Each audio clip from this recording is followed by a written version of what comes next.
Hey Funnel Builders, Coach Mike here from Sell Your Service. So today I want to talk to you about something that we call our order of priorities and why you shouldn't start with traffic on customer projects. So in this video I want to explain to you why you shouldn't start with traffic or even think about traffic when you're building funnels for customers when you start out. By the end of this video, you'll understand that traffic isn't the most important thing that you could work with, even though it's often the thing that customers most want.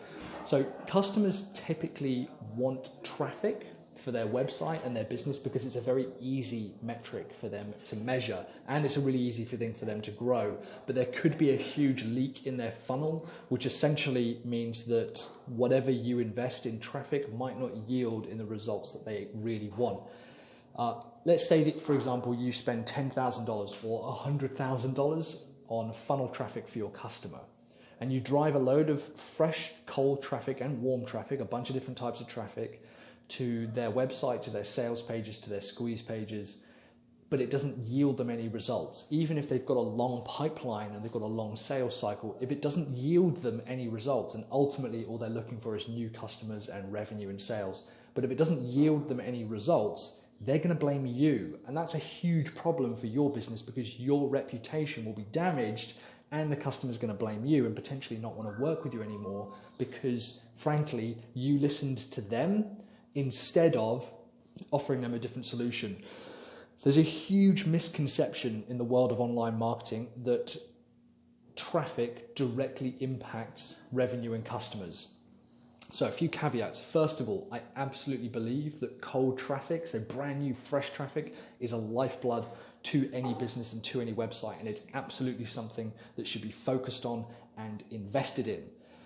However, I don't believe that starting with cold traffic in a customer's project is necessarily going to yield them the results that they need. 9 times out of 10, a customer will approach me and say to me, "Hey Mike, we need more traffic to our website. We've heard Facebook marketing is a great option to start. We've heard Google is a really good place to start. We want more from SEO. We want more from organic traffic. We want more from email marketing." They have all these different ideas of where they want traffic. And when we dig a little deeper, we say to them, "Okay, well, why do you want more traffic?" They say, "Well, at the moment, we know that for every 1,000 people that visits our site, 1 person buys." Great. So they think, well, if we increase the number of people who visit, we'll increase the number of buyers. And this is a really dangerous area for them to get into because there's so many parts along that journey that they might be falling down at, also known as leaks in their funnel, that could be increased perhaps more cost effectively and without having to spend any money or a lot of money on marketing traffic, on funnel traffic. So one of the first stages that we look at is instead, what is it that they actually want from their business? What is it that they're looking for? Most of the time it's we want more sales, we want more customers, we want more revenue per customer, and there's a lot of different ways of cutting this up. Let's say, for example, we work with an accountant, and the accountant says, "Yeah, we generate inquiries through our website. We're generating 10 inquiries a week." And I'll go, "Fantastic. What is it that you actually want from the business?" And they say, "Well, what we really want," and when we dig a little deeper, we just keep asking why, what else, what's most important. We spend about 45 minutes to an hour, sometimes an entire day with these customers, really digging into what's important and what they need within their business. And for this particular accountant, and I'll use a real life case study, it turned out that they didn't want more customers. They didn't even necessarily want more sales. What they wanted was fewer customers paying a higher number.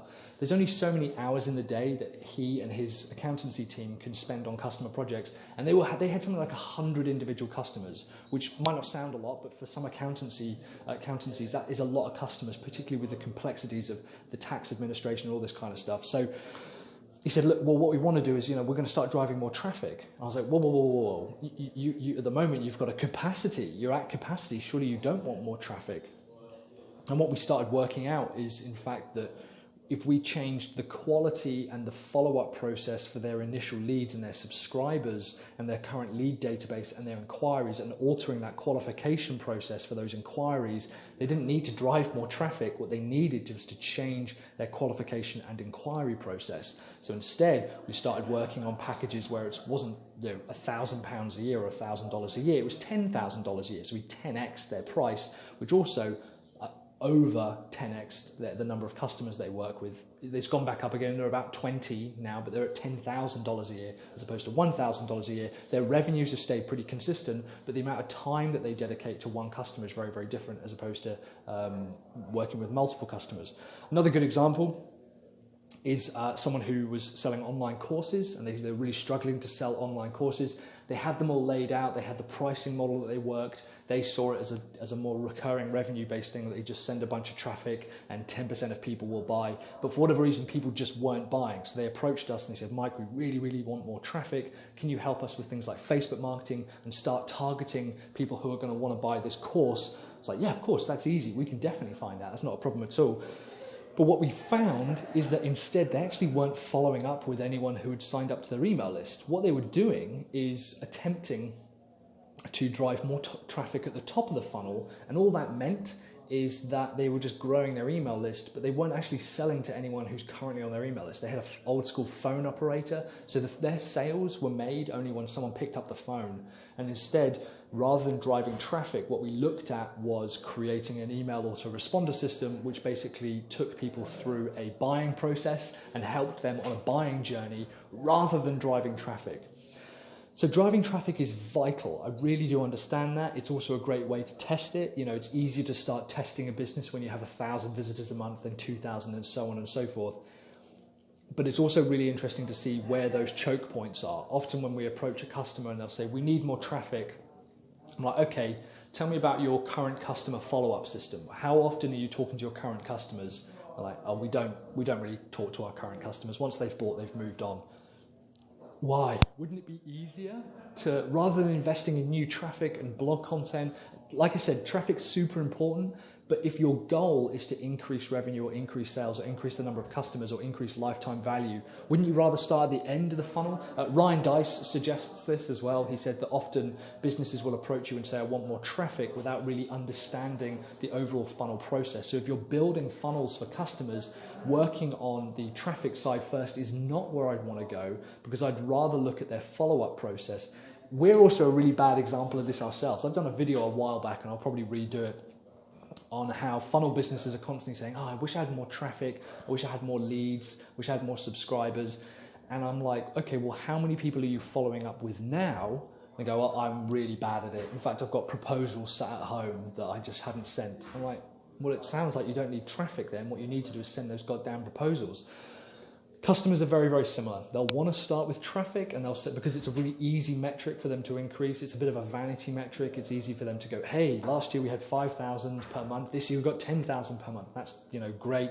But without plugging the holes in that funnel first, it becomes very, very difficult to continue to grow that and automate that. There could be a huge problem or a huge leak in the funnel. We know many projects and customers who have never had a sales page written for them. They haven't had a sales letter written. They've never done a webinar. One of our first things that we do, instead of driving traffic, is we take their current email list and we'll set up a webinar. We'll use Zoom. We'll drive as many people on that list to a webinar topic that we think would be valuable. We'll sell something on that webinar, and then we'll follow up with some email automation at the end of it. I'm like, great, now that we've sold something to your current list, let's take that recording and automate that recording to go out to anyone who subscribes who's new. That way we know that any new subscribers will be followed up with. Then we think, okay, well, if we want new subscribers, we need to start looking at traffic. Working on a traffic problem and working on a traffic system and increasing a traffic system are two different things. A regular content strategy should be part of their overall process anyway. They should be creating regular content. And yeah, they absolutely should be setting up a remarketing campaign, because it's easy to recapture people. And, we're finding that people need to interact or see our ads like 2 or 3 times before they'll kind of really commit to something. That's absolutely fine. However, increasing and scaling the amount of traffic that you've got is not the fastest way that your customers have got. It's not the fastest way for them to generate sales. I'd sooner look at releasing new products and services, increasing that. Maybe if they sell a $1,000 product, looking at selling a $5,000 product and then a $10,000 product.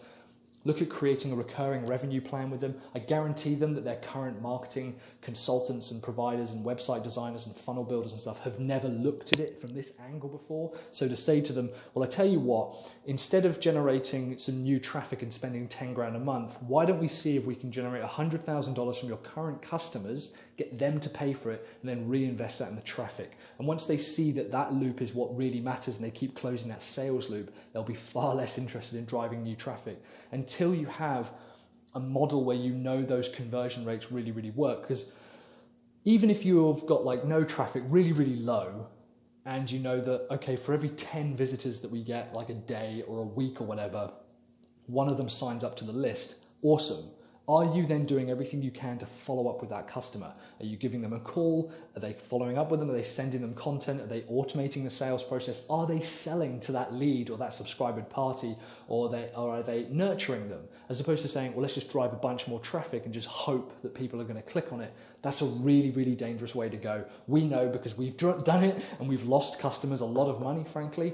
And instead, now what we do is we look at their current sales process. Most of the time, I'll set up what we call a segmentation and sales webinar, which basically takes their current email list and say to them, okay, well, why don't we try selling to your current customers first and, 5xing or 10xing the amount of revenue that they've spent on you. And then there's other ways as well that you can start looking at this, but we'll get into that another time. But in terms of order of priorities, you shouldn't start with traffic. Traffic should be the end. You should look at sales first. Even if they only have 3 people on their email list, I want to know why those 3 people haven't bought. Call them up, have a conversation with them. Why haven't they bought from your customer?